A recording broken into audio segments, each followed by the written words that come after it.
तो सभी को हरे कृष्णा राधे राधे, श्री गुरु गौरांग जयत। तो इसमें एक वीडियो बनाया तो मैं आपको बताते रहूँ कि एक्चुअली दो चैनल है, सनातन समीक्षा और दूसरा चैनल है सनातन शंकर। ठीक है, तो ये दोनों जो चैनल है तो ये लोग कोई टॉपिक पर चर्चा कर रहे हैं। ठीक है, और ये इंसान सो कॉल्ड एक्सपोज करते हैं एंशियंट धर्म नाम का चैनल। ठीक है, और बोलता है कि परंपरावादी मेरा नाम सुन के डर जाते हैं। तो देखिए, आज बताएंगे हम इनको परंपरावादी नाम सुन के कैसे डरते हैं, कौन डरता है, आज ये हम प्रमाणित करेंगे। तो हम ये आज यहाँ पे बताएंगे कि एक्चुअली देखिए, वर्ण व्यवस्था जो है, ब्राह्मण क्षत्रिय वैश्य शूद्र, आपको बता देना चाहता हूँ कि वो जन्म से भी है कर्म से भी है। ठीक है, दोनों से है, जन्म से भी है कर्म से भी। ठीक है, और ये टॉपिक बहुत ही वास्ट, एक्सट्रीमली वास्ट टॉपिक है, बहुत ज़्यादा वास्ट है। ठीक है, कारण क्या है ना कि हर एक पुराण में अपने अलग अलग पर्सपेक्टिव के हिसाब से, मनुस्मृति में पर्सपेक्टिव के हिसाब से बताया गया, बहुत डिटेल में बताया गया हर चीज़ को। अब सुनते हैं। ठीक है, और देखिए थोड़ा। मेरे सामने फिर से एक वीडियो क्लिप आई है जिसमें इस राजेश कुशवाहा सारा समीक्षा की। देखो, ये स्टार्ट हुआ यहाँ से वर्ण संकर जाति, और इसमें आओगे तो 448 पेज नंबर पर, 484 पेज नंबर पर है कोयरी। और ये कोयरी जाति जो है ये है वर्ण संकर, और इसमें किसी का संस्कार नहीं होता है, ऐसा इन्होंने कहा है। इनका काम मुख्य रूप से खेती करना होता है, और ये लोग जैसा कि सभी लोग करते हैं, जैसे कि चमार लोग चमारवंशी क्षत्रिय बोलते हैं, कोई लोग अपने आप को भी क्षत्रिय बोलते हैं, तो वैसे ये काची कोयरी कुशवाहा ये भी अपने आप को क्षत्रिय बोलते हैं। ठीक है, वो तो उनका है कि भाई हमको क्षत्रिय बना दो, तो कैसे भी, लेकिन ब्राह्मणों को भी क्षत्रिय माना नहीं है। ऑब्वियसली बात है, ब्राह्मण जिसको जो कहते हैं वही जाति का निदान तो वही करेंगे, क्योंकि ग्रंथ तो उन्होंने लिख रखे है ना। मनु कौन है? ब्राह्मण है। मनु क्या सारे शास्त्र जिन्होंने लिखे वो कौन है? ब्राह्मण ही है ना। कि कुशवाहा के परदादा ने थोड़े शास्त्र लिखे, कोई कुशवाहा है क्या जिसने सनातन धर्म के शास्त्र लिखे हैं? ठीक है, तो सारे ब्राह्मण है, तो ऑब्वियसली है कि ब्राह्मण का प्रमाण टॉप पे रहता है, ब्राह्मण धर्म, इसलिए ब्राह्मण धर्म भी कहा जाता है। और एकेडमिक्स में भी ये शब्द यूज होता है, ब्राह्मण धर्म। इवन कि पंडित लेखराम ने भी अपनी जीवनी में, जो आर्य समाजी थे, उन्होंने भी ब्राह्मण धर्म को ये शब्द यूज किया कि ब्राह्मण धर्म की पुनर्स्थापना के लिए दयानंद आए थे। तो देखो कि हुआ क्या है, सनातन शंकर के साथ कुछ बहस हुई है, और मैं इसको पहले समझा रहा था कि मत बोलो, पगलोली मत किया करो। ठीक है, कि ये प्रक्षिप्त है, वो प्रक्षिप्त है, उसमें मिलावट है, यहाँ वो है। ठीक है भाई, तुम्हारा जहाँ पर तुम जहाँ बोल सकते हो वहीं बोलो। ठीक है, जो काम ब्राह्मणों का है वो छोड़ दो वहीं पर, क्यों अपना उसमें जो है ना गुजरता है। तो परंपरा से नहीं जुड़ना चाहते मत जुड़िए, लेकिन आप वो बात बिल्कुल मत करिए जो अशास्त्रीय है। तो ये कैसे तय होगा कि हम जो बोल रहे हैं वो अशास्त्रीय है? वो ऐसे तय होगा कि ये है ब्राह्मण और ये जो कहेगा वो है शास्त्रीय। ठीक है, सुन ले कान खोल के, यही बात है। सनातन शंकर है ब्राह्मण, ये जो बोलेगा वही शास्त्रीय है। ठीक है, और तू है वर्ण शंकर, तेरी बात कुत्ता जो बोलता है उससे कम प्रमाणिक है। ठीक है, दिखाता हूँ एक चीज, मैं इसको दिखाता हूँ। अध्याय 2 में मनुस्मृति कहती है किंतु 10 वर्ष का ब्राह्मण तथा। तो मैं इसमें आता हूँ। तो देखिए, हमको एक चीज़ समझना पड़ेगा कि अगर वर्णशंकर का भी है तो कोई बात नहीं। ठीक है, कोई बात नहीं, भले वो जन्म से वर्णशंकर है तो उसमें उसको निषेध होता है। ठीक है, वर्णशंकर में है। ठीक है, तो मैं आपको आपको एक श्लोक दिखाते हैं भागवतम का, और हम एक बहुत ही इम्पोर्टेंट श्लोक है जो मतलब अभी हम आपको बताते हैं। ये देखें, ये है श्रीमद् भागवत पुराण का 33वां अध्याय, तीसरा अध्याय का 33वां अध्याय का 6वां श्लोक। ठीक है, तो अगर आप ये श्लोक पढ़ेंगे, ठीक है, तो इसमें आपको और ऐसे से पता चलेगा क्या सच में चांडाल हमेशा नीचा होता है? क्या वो भगवान का भक्ति का अधिकारी नहीं है? क्या वो भगवान की भक्ति नहीं कर सकता? क्या उसको हम हमेशा हमको उसको नीची दृष्टि से देखना चाहिए? हाँ, क्या हमेशा हम उनको नीची दृष्टि से देखें? देखिए, शास्त्रों में अगर बताया गया कि चांडाल से दूर रहना चाहिए, वो क्यों बताया गया? क्योंकि चांडाल का मतलब क्या हुआ? जो कुत्ते का मांस खाने वाले हैं, उनको चांडाल बोला गया। तो अगर उनके कर्म ही शुद्धिकरण नहीं है, तो उनके अगर हम कांटेक्ट में आएंगे तो हमारा जो शुद्धिकरण है वो नष्ट होगा। लेकिन अगर उसमें अच्छे अच्छे गुण आ गए तो हम उनको ब्राह्मणों की तरह सम्मान देते हैं ब्राह्मणों की तरह। ठीक है, ब्राह्मण की तरह सम्मान दिया जाता है उनको। अब अगर आप देखेंगे वैष्णव में अगर आप देखें श्री चैतन्य महाप्रभु ने हरिदास ठाकुर, जो कि मुस्लिम परिवार में जन्मे थे, हरिदास ठाकुर वर्णशंकर थे। ठीक है, हरिदास ठाकुर 3 लाख नाम जप करते थे, और चैतन्य महाप्रभु ने बिना कोई जाति भेद के उनके साथ उनको एक बहुत बड़ा अनुयायी बनाया हरिदास ठाकुर को। ठीक है, तो एक ऐसे लोगों के लिए एक श्लोक है, यन्माध्यय श्रवण कीर्तनाद यत् प्रहाणा दयत स्मरणादपि क्वचित श्वादो अपि सद्यः शवा शवा मतलब डॉगी का मांस खाने वाला, श्वा श्वा मतलब कुत्ता, कुत्ते का मांस खाने वाला। श्वादो अपि सद्यः सवनाय कल्पते कुतः पुनस्ते भगवन्नु दर्शनात्। ठीक है, तो यहाँ पे आप पढ़ लीजिए इसका ट्रांसलेशन। ठीक है, कि अगर कोई डॉग खाने वाले परिवार के भी जन्म ले ले, ठीक है, डॉग खाने वाले परिवार में भी जन्म ले ले, ठीक है, अगर वो डॉग खाने वाले परिवार में भी जन्म ले ले, ठीक है, तो वो भी आपका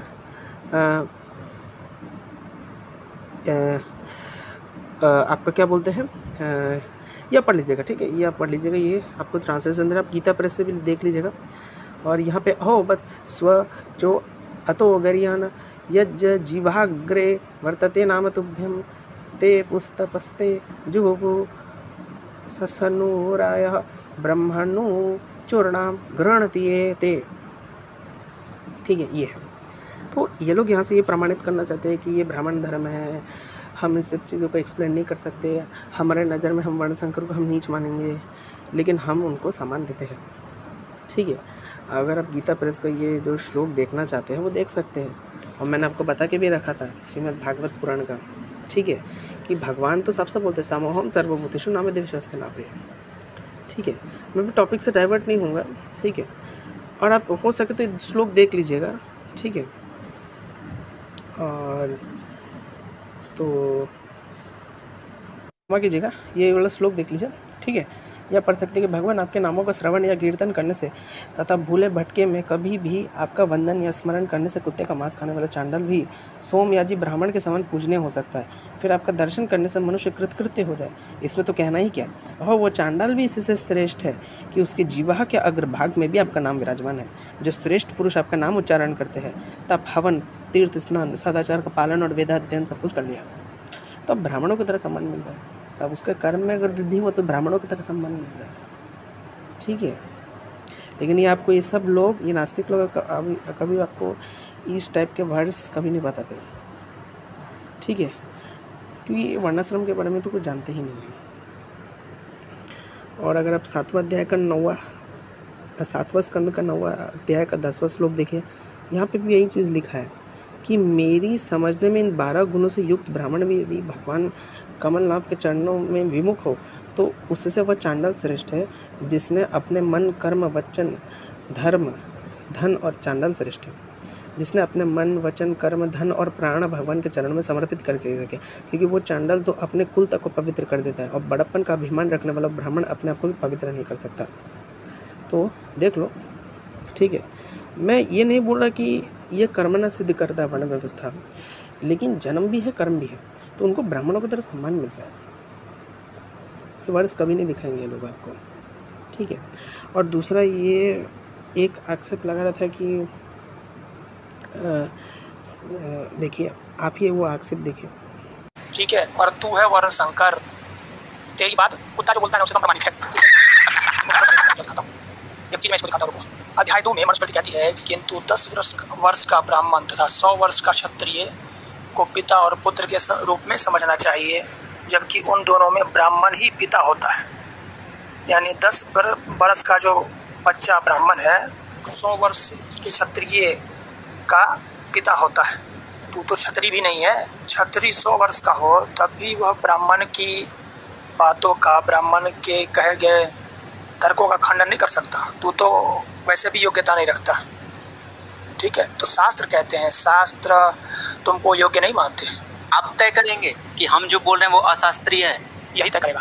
ऐसा कैसे तय होता है? चलिए आइए, चलिए सनातन शंकर जी बहुत बहुत स्वागत है आपका। शायद आज हमारी समस्याओं का निराकरण हो जाएगा। जय श्री राम। हम लोग को बुद्धि जरूर मिल जाएगी, हम तो ज्ञानी हैं। एक मिनट आपका वीडियो चला रहा है, थोड़ा सुनते हैं आगे। हाँ, अब देखिए भैया आगे क्या कह रहे हैं। इसके बाद ऐसी दृष्टता नहीं करेंगे सनातन वाले जी, हम लोग आगे से ऐसी दृष्टता बिल्कुल नहीं करेंगे। तो अब ऐसा लिखा हुआ है उसमें कि 10 साल का ब्राह्मण बालक और 100 साल का क्षत्रिय, जो 100 साल के क्षत्रिय को ब्राह्मण 10 साल के बच्चे वाले बालक को इतना तुल्य समान मानना चाहिए। लेकिन अब ये अल्पज्ञ मनुष्य इसको नहीं समझ सकता पूरा कि ये किस सेंस में बोला गया है। वास्तविकता में वो ब्राह्मण जो है, पूरी ब्राह्मण को पिता रूप में 10 साल के रूप में समझा गया है। जो 10 साल का ब्राह्मण वो 10 साल का जो ब्राह्मण है वो 10 साल की ही उम्र में वेद कंठस्थ कर लिया। वो 10 साल की उम्र में पूरा वेद कंठस्थ कर लिया, 10 साल की उम्र में ही पूर्ण वैराग्य हो गया।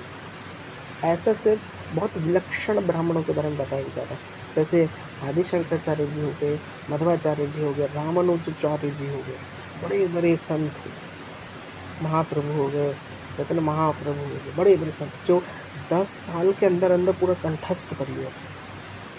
10 साल के अंदर पूरा मतलब आपका वेद कंठस्थ था, कंठ में पूरा कंठस्थ था, बारह बारह ग्रंथ उनको कंठस्थ था। ऐसे ऐसे ब्राह्मण उनको पिता तुल्य बोला गया। ठीक है, ऐसा नहीं कि बस ब्राह्मण वैसा है कि ऐसे भी ब्राह्मण को तुमको पिता तुल्य ही मानना पड़ेगा। तो ब्राह्मण कोई गलत काम करता है, ब्राह्मण में अगर घमंड है तो भी उसका ये किया गया। ठीक है, और ब्राह्मण को अभिमानी रहने को नहीं बोला गया। ठीक है, अभी मैं आपको और अच्छे से बताता हूँ। ठीक है, अभी मैं आपको भागवत पुराण का प्रथम स्कंद का 18वां अध्याय पढ़ के बताऊँगा। उसमें भी इसी टाइप का ही रहता है कि परीक्षित महाराज जो क्षत्रिय है, जो काफ़ी वृद्धावस्था वाले में एज में है, और एक छोटा सा ब्राह्मण बालक है, छोटा सा ब्राह्मण बालक है, तो वो ब्राह्मण बालक श्राप दे देता है, बिना कुछ सोचे समझे उन्होंने श्राप दे दिया एकदम। अब देखिए क्या होगा। ठीक है, तो देखना चाहिए इंसान को। तो हम देखते हैं कि ये जो अल्पज्ञ मनुष्य हैं, ये लोग जितने भी अल्पज्ञ मनुष्य हैं, ये अपने कॉन्टेक्स्ट के हिसाब से ही समझने लग जाते हैं। छोटा छोटा बुद्धि है इन लोगों के पास।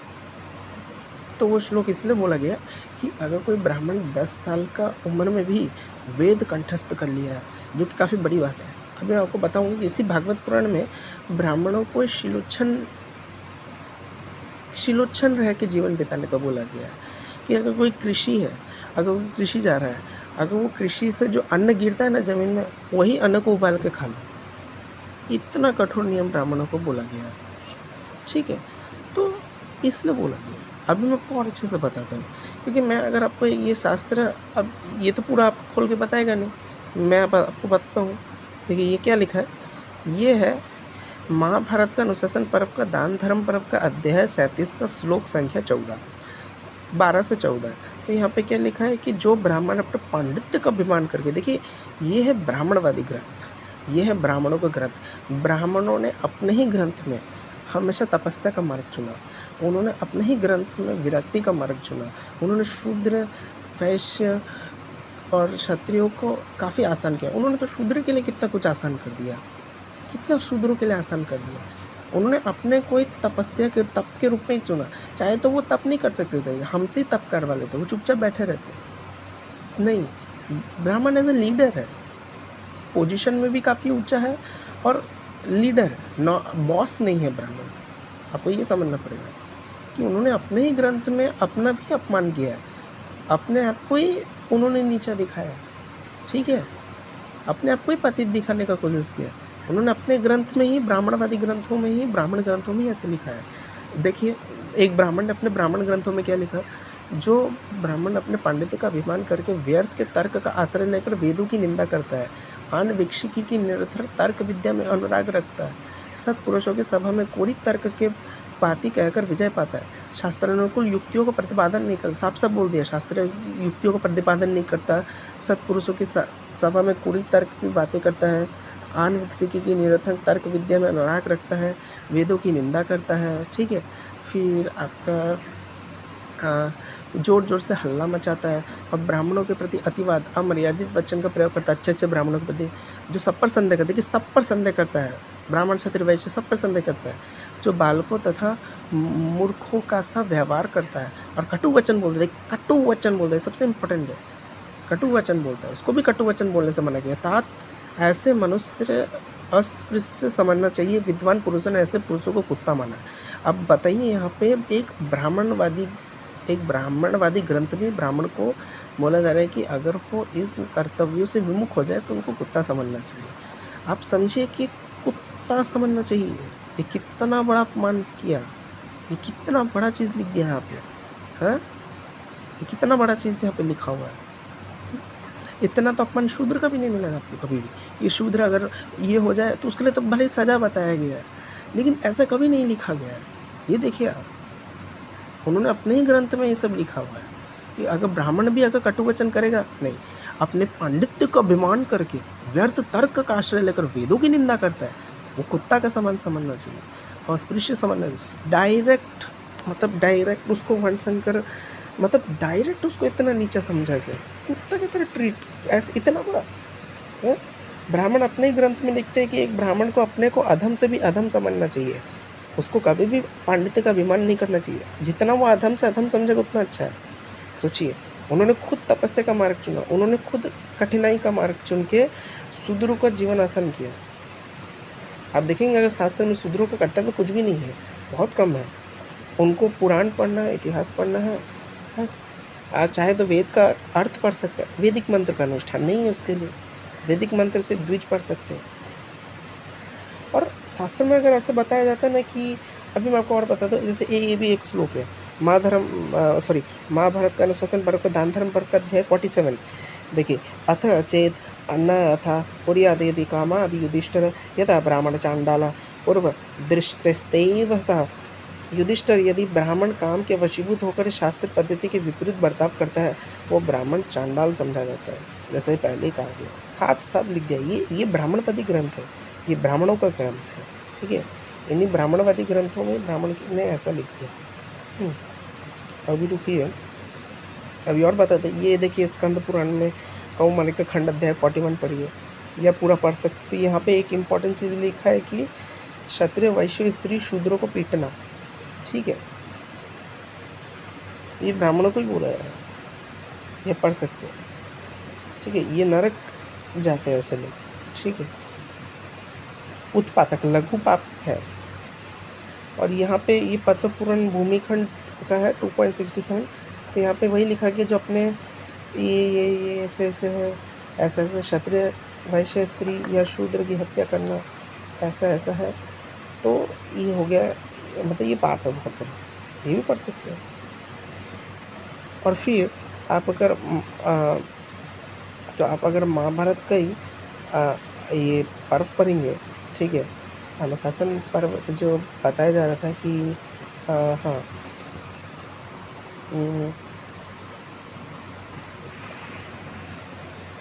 एक मिनट, तो ये वाला जो है, हाँ,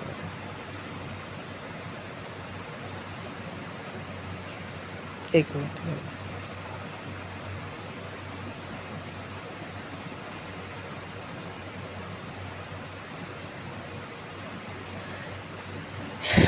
ये महाभारत का उद्योग पर्व का 36वां अध्याय का 56 श्लोक है। यहाँ पे क्या लिखा, जो परस्पर भेदभाव रखते वे कभी धर्म का आचरण नहीं करते, वे सुख भी नहीं पाते, उन्हें गौरव की प्राप्ति नहीं होती। तो यहाँ पे मतलब ऐसा बोला जा रहा है, भेदभाव नहीं करना आपस में, शूद्र ब्राह्मण में भेदभाव ऐसे कुछ नहीं। अच्छा, अब आक्षेप लग सकते हैं कि ऐसे भेदभाव बोला गया है कि शूद्र को ब्राह्मण का दिया हुआ अन्न नहीं खाना चाहिए। इसको मैं नेक्स्ट वीडियो में अच्छे से एक्सप्लेन करूँगा, ठीक है, ऐसा क्यों लिखा गया है, ठीक है। अभी फ़िलहाल हम टॉपिक से नहीं भटकेंगे, अभी हम ये मैं बता रहा हूँ, ठीक है। और ये है फिर महाभारत का ही उद्योग पर्व का ही है, एक और अध्याय है, उसी का 37वां अध्याय है। तो जो मनुष्य अपने साथ जैसा बर्ताव करे उसके साथ वैसा ही बर्ताव करना चाहिए, यही नीति धर्म है। कपट का आचरण करने वाले के साथ कपटपूर्ण बर्ताव करें, और अच्छा बर्ताव करने वाले के साथ साधु से बर्ताव करना चाहिए, ठीक है। ये आप पढ़िए, ठीक है। और ये है महाभारत का अनुशासन पर्व का चैप्टर 48। तो यहाँ पे क्या बोला गया कि वर्ण संकर को शास्त्रीय बुद्धि प्राप्त हो जाए तो भी वह उसके शरीर को स्वभाव से नहीं हटा सकता। उत्तम मध्यम निष्कृष्ट, अच्छा ये नहीं, हाँ ठीक है, पढ़ सकते हैं वो भी। वैसे ही स्वभाव उसे आनंद में जान पड़ता है। देखिए, जयायाम समपि शीलेन विहीन नैव पूजयेत अपि शूद्रम च धर्मज्ञ सद्वृत्तमभि पूजयेत। ऊंची जाति का मनुष्य भी यदि उत्तम शील अर्थात आचरण से हीन हो तो उसका सत्कार ना करे। इसलिए भी बोलते जन्म से भी कर्म से भी सत्कार ना करे।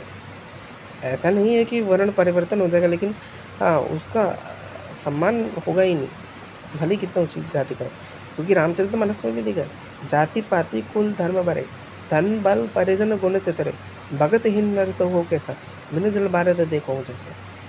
कितना भी ऊंचा जाति पाति कुल हो, धर्म हो, बढ़ाई हो, परिजन हो, गुण हो, चतुराई हो, भक्ति के बिना वो कैसा है, बिना जल बादल के समान है, शोभाहीन है अर्थात। तो ऊंची जाति का मनुष्य भी यदि उत्तमशील अर्थात आचरण से हीन हो तो उसका सत्कार न करे, और शूद्र भी यदि धर्मज्ञ एवं सदाचारी हो तो उसका विशेष आदर करना चाहिए। ठीक है ना। तो ये आप देख सकते हैं। ठीक है, ये आप पढ़िए। और आपके लिए तो ये भी है कि ठीक है, तो ये बड़ा इम्पोर्टेंट श्लोक है। ठीक है, तो शास्त्र क्या करते हैं ना कि अगर आप देखें, शास्त्र क्या करते हैं कि जो शास्त्र का काम क्या होता है ना कि सबके मन में डर बैठाना। ब्राह्मण के मन में भी डर बैठा दिया कि अगर तुम नीचे वाले 3 वर्ण के खिलाफ ऐसा करोगे तुम्हारे साथ ऐसा होगा। शूद्र को भी बोल दिया कि अगर तुम द्विज के साथ ऐसा करोगे तुम्हारे साथ ऐसा होगा। सबको डरा दिया ताकि सब लोग स्ट्रिक्टली फॉलो करें उस चीज़ को। कि डर बैठाने से कोई चीज़ को फॉलो कराना काफ़ी आसान हो जाता है।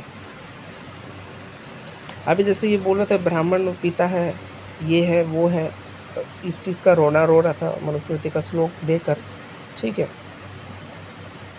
तो रो रहा था वो ये श्लोक देके कि 10 साल का ब्राह्मण पिता तुल्य क्षत्रिय। ठीक है, लेकिन वो उन्हीं ब्राह्मण है जो उसी उम्र में वेद कंठस्थ कर लिए। उसी उम्र में पूरा वेद कंठस्थ है उनको। ठीक है, उसी उम्र में इतना वैराग्य है उनमें। ठीक है, और जैसे हमको कभी कभी ये भी श्लोक देखने को, चलिए मैं वो और भी बात में बहुत सारी चीज़ें डिस्कस करते हैं हम। ठीक है, धीरे धीरे करेंगे कि ये वास्ट टॉपिक है, मैं टॉपिक से नहीं भटकूँगा। तो ये श्रीमद् भागवत पुराण का पहला स्कंद का 18वां अध्याय। तो अगर आप ये पढ़ेंगे तो ये सब आप पढ़ सकते हैं। ठीक है, अच्छा, तो देखिए, तो ये अगर अब मैं यहाँ से पढ़ता हूँ कि एक दिन राजा परीक्षित धनुष लेकर वन में शिकार खेलने गए थे। हरिणों के पीछे दौड़ते दौड़ते वे थक गए और बड़े जोर से भूख और प्यास लगी। तब कहीं उन्हें कोई जलाशय नहीं मिला। तब के पास ही एक ऋषि ने आश्रम में घुस गए। एक आश्रम में चले गए, प्यास लग रहा था, भूख लग रहा था, मृगिया कर रहे थे। उन्होंने देखा कि वहाँ आंखें बंद करके शांत भाव से एक मुनि आसन पर बैठे हुए हैं। इंद्र प्राण मन और बुद्धि के निरुद्ध हो जाने से वे संसार के ऊपर उड़ गए हैं। जगत स्वप्न सुषुप्ति तीनों अवस्थाओं में रहित निर्विकार ब्रह्म स्वरूप तुरीय पद में स्थित हुए थे। उनका शरीर बिखरी हुई चटाओं और कृष्ण मृग चम्र से ढका हुआ था। राजा परीक्षित ने ऐसी अवस्था में उनसे जल मांगा, क्योंकि प्यास से उनका गला सूखा जा रहा था, बर्दाश्त नहीं हो रहा था, उनको सूखा जा रहा था। जब राजा को यहाँ बैठने के लिए तिनके का आसन भी ना मिला, किसी ने उन्हें भूमि पर बैठने को ना कहा, अर्ध्य और आदर भरी मीठी बातें तो कहाँ से मिलती। तब अपने को अपमानित सम्मान कर वे क्रोध के वश हो गए। सौनक जी वे भूख प्यास से छटपटा रहे थे, इसलिए एकाएक उन्हें ब्राह्मण के प्रति ईर्ष्या क्रोध आ गया। उनके जीवन में इस प्रकार का पहला ही अवसर था। वहाँ लौटते समय उन्होंने क्रोधवश धनुष की नोक से एक मरा सांप उठकर ऋषि के गले में डाल दिया और अपनी राजधानी में चले गए। उनके मन में यह बात आई कि उन्होंने जो अपने नेत्र बंद कर रखे हैं सो क्या। वास्तव में उन्होंने अपनी सारी इंद्रिय वृत्तियों का निरोध कर लिया है, अथवा इन राजाओं से हमारा क्या प्रयोजन है, जो सोचकर इन्होंने झूठ मूठ समाधि का ढोंग रच रखा है। उसी समय शमिक मुनि का पुत्र बड़ा तेजस्वी था। देखिए, पुत्र परीक्षित महाराज का श्राप देगा। देखिए, परीक्षित से मनुस्मृति का जैसे श्लोक जैसा ही है। ये पुत्र है, यंग है, काफ़ी बहुत यंग एज में है, और परीक्षित महाराज का वृद्ध अवस्था में थे, क्षत्रिय थे। पुत्र का बड़ा तेजस्वी है। वह दूसरे ऋषि कुमारों के साथ पास ही खेल रहा था। जब उस बालक ने सुना कि राजा ने मेरे पिता के साथ दुर्व्यवहार किया है तो वो इस प्रकार कहने लगा। अब देखिए, एक ब्राह्मण बालक श्राप दे रहा है वृद्ध क्षत्रिय को। हे नरपति कहने वाले लोग, उच्चिष्ट भोजी कौवे के समान सुंड मुंड होकर कितना अन्याय करने लगे हैं। ब्राह्मणों के दास होकर भी दरवाजे, देखिए, ब्राह्मणों का दास होकर क्या बोलते हैं, अरे कहाँ चले गए, हाँ, ब्राह्मणों का दास होकर भी ये दरवाजे पर पहरा देने लगे। कुत्ते के समान अपने स्वामी का भी तिरस्कार करते हैं। ब्राह्मण ब्राह्मणों ने क्षत्रियों को अपने द्वारपाल बनाया है, उन्हें द्वार पर रहने की रक्षा करनी चाहिए। घर में घुसकर स्वामी के बर्तनों के खाने का उसे अधिकार नहीं है। अतएव उन्मार्गगामियों के शासक भगवान श्री कृष्ण के परमधाम पदार्थ आने पर इन मर्यादित होने वालों को आज मैं दंड देता हूँ। मेरा तपोबल देखो, मैंने अपने बालकों से इस प्रकार कहकर अपने साथी बालकों से इस प्रकार कहकर क्रोध से लाल आंखों वाले उस ऋषि कुमार ने कौशिकी नदी के जल से आचमन करके अपने वाणी वृद्ध का प्रयोग किया। कुलांगर परीक्षित, मेरे पिता का अपमान करके मर्यादा को उल्लंघन किया, इसलिए मेरी प्रेरणा से आज 7वें दिन उसे तक्षक सर्प डस लेगा। ऐसे ही हो रहा है कि एक छोटा सा ब्राह्मण बालक है, वो इतने वृद्ध क्षत्रिय परीक्षित महाराज को श्राप दे दिए। ठीक है, ये चैप्टर इसलिए इतना इंटरेस्टिंग है, इतना अच्छा चैप्टर है, इतना सुंदर चैप्टर है ये कि ये जितने भी दुष्ट बुद्धि वाले नास्तिक है, महान दुष्ट बुद्धि वाले नास्तिक है, ये जितने भी आक्षेप लगाते हैं ना, इसका खंडन बेतोड़ खंडन होता है, बेजोड़ खंडन होता है। क्योंकि ये जो श्लोक है, सबसे पहली बात सत्यानंद महाराज, एक पाखंडी महाराज है सत्य का दर्शन, तो उसने ये श्लोक उद्धृत किया था, वो भी यहाँ पे चेरी पिकिंग करके पढ़ता है, तो उसको मैंने एक्सपोज किया। अब देखिए, ब्राह्मण बालक ने श्राप दे दिया, परीक्षित महाराज को श्राप दे दिया, वृद्ध परीक्षित महाराज है। इसके बाद वो बालक अपने आश्रम पर आया और अपने पिता के गले में सांप देखकर बड़ा दुख हुआ और वह दाढ़ मारकर रोने लगा। विप्रवर शौनक जी, शमी के मुनि ने अपने पुत्र का रोना चिल्लाना सुनकर धीरे धीरे अपने आंखें खोली और देखा कि उनके गले में एक सांप मारा पड़ा है। उसे फेंक कर उन्होंने अपने पुत्र से पूछा, बेटा तुम क्यों रो रहे हो, किसने तुम्हारा अपकार किया है? उनके इस प्रकार पूछने पर बालक ने सारा हाल कह दिया। ब्रह्मर्षि शमिक ने राजा की शाप की बात सुनकर अपने पुत्र का अभिनंदन नहीं किया। अब देख, अभिनंदन नहीं किया, ये सबसे इम्पोर्टेंट चीज़ है। उनकी दृष्टि में परीक्षित शाप के योग्य नहीं थे। उन्होंने कहा, ओह मूर्ख बालक, तूने बड़ा पाप किया, खेद है कि उनकी थोड़ी सी गलती के लिए तूने उनको इतना बड़ा दंड दे दिया, तेरी बुद्धि अभी कच्ची है। देखिए, तुझे भगवत स्वरूप राजा को साधारण मनुष्य के समान नहीं समझना चाहिए, क्योंकि राजा के दुस्सह तेज से सुरक्षित और निर्भय रहकर ही प्रजा अपने कल्याण संपादन करती है। जिस समय राजा का रूप धारण करके भगवान पृथ्वी पर नहीं दिखाई देंगे, उस समय चोर बढ़ जाएंगे और असुरक्षित भेड़ों के समान एक ही क्षण में लोगों का नाश हो जाएगा। राजा के नष्ट हो जाने पर धन आदि चुराने वाले चोर जो पाप करेंगे, उसके साथ हमारा कोई संबंध ना होने पर भी हम पर भी लागू होगा, क्योंकि राजा ने ना रहने पर लुटेरे बढ़ जाते हैं और वे आपस में मारपीट गाली गलौज करते हैं, साथ ही स्त्री पशु और धन संपत्ति भी लूट लेते हैं। इस समय मनुष्यों का वर्णाश्रम चार युक्त वैदिक आर्य धर्म लुप्त हो जाता है। अर्थ, लोभ और काम वासना के विवश होकर लोग कुत्तों और बंदरों के साथ समान वर्ण संकर हो जाते हैं। सम्राट परीक्षित तो बड़े ही यशस्वी और धर्म धुरंधर है। उन्होंने बहुत से अश्वमेध यज्ञ किए और वे भगवान के परम प्यारे भक्त हैं। देखो, ये ब्राह्मण कह रहे हैं, ये ब्राह्मणवादी ग्रंथ है, ब्राह्मण ग्रंथ है। देखो, ठीक है, प्यारे भक्त है। वे राजर्षि भूख प्यास से व्याकुल होकर हमारे आश्रम पर आए थे, वे शाप के कदापि योग नहीं है। तो यहाँ पे बोला क्या ना कि अगर क्षत्रिय ब्राह्मण बालक का इज्जत देगा, तो ब्राह्मण बालक के अंदर ये भाव नहीं होना चाहिए, उसके अंदर उस चीज़ का अभिमान नहीं होना चाहिए। अगर अभिमान होगा, अगर वो ऐसे कुछ भी श्राप दे देगा, उसको फटकार लगाया जाना है। यहाँ पे वे राजा भूखे प्यासे से व्याकुल होकर हमारे आश्रम आए थे, वे शाप के कदापि योग्य कदापि नहीं है। इस नासमझ बालक ने हमारे निष्पाप सेवक राजा का अपराध किया। सर्वात्मा भगवान कृपा करके क्षमा करे। भगवान ने कदापि मैं भक्तों की शक्ति लेती है, परंतु वे दूसरों के द्वारा किए गए अपमान, धोखेबाजी, गाली गलौज, आक्षेप और मारपीट का कोई बदला नहीं लेते। महामुनि शमी के पुत्र का अपराध पर मुझे पश्चाताप हुआ। राजा परीक्षित ने जो अपमान किया था, उस पर तो उन्होंने ध्यान ही नहीं दिया। महात्मा का स्वभाव ही ऐसा होता है। इस जगत में जब दूसरे लोग उन्हें सुख दुख द्वंद्वों में डाल देते हैं, तब भी वे प्रायः हर्षित और वर्षित नहीं होते, क्योंकि आत्मा का स्वरूप तो गुणों से सर्वथा परे है। देखो, देखना चाहिए ना, पढ़ोगे नहीं तुम पूरा, कोई भी नहीं पढ़ेगा, ये पाखंड फैलाते रहेंगे यूट्यूब चैनल में। ठीक है, और ये तो सबसे बेकार चैनल है, सबसे बेकार चैनल। आवाज़ सुन के गुस्सा आता है मुझे, एकदम गुस्सा आता है। अहो मूर्ख बालक बोल रहा है, अहो मूर्ख बालक, मूर्ख बोला जा रहा है उसको। सोचो, फटकार लगा ना। तो ऑन द कॉन्ट्ररी ये भी हमको पता चल जाता है कि 10 साल के बच्चे जो है, जो भी छोटा बच्चा है, उसमें घमंड बिल्कुल नहीं आना चाहिए, घमंड नहीं आना चाहिए, ठीक है। नंबर 1 घमंड तो बिल्कुल नहीं आना चाहिए उसमें, और घमंड नहीं आना चाहिए, अपने पंडित का बेईमान भी नहीं करना चाहिए। हमें से पूरा कॉन्टेक्स्ट में देखना चाहिए कि अगर ब्राह्मणों को बोला गया तो सब वर्णों को बोला गया, ब्राह्मणों को भी बोला गया, ऐसा नहीं है, ठीक है। अभी मैं आपको एक और दिखाता हूँ। ये मनुस्मृति है, मनुस्मृति का 8.272 है। तो यहाँ पे लिखा है कि यदि कोई अहंकारवश ब्राह्मणों को उनके कर्तव्य का उपदेश दे तो राजा उसके मुंह और कानों में गर्म तेल डालेगा। देखिए, गर्म तेल डालना है ये डराने के लिए बोला गया, इसको वास्तव में करने के लिए नहीं बोला गया। मैं उनसे सवाल पूछना चाहता हूँ कि ऐतिहासिक ऐसा प्रमाण दे, ऐसा हुआ है, गर्म तेल डाल दिया।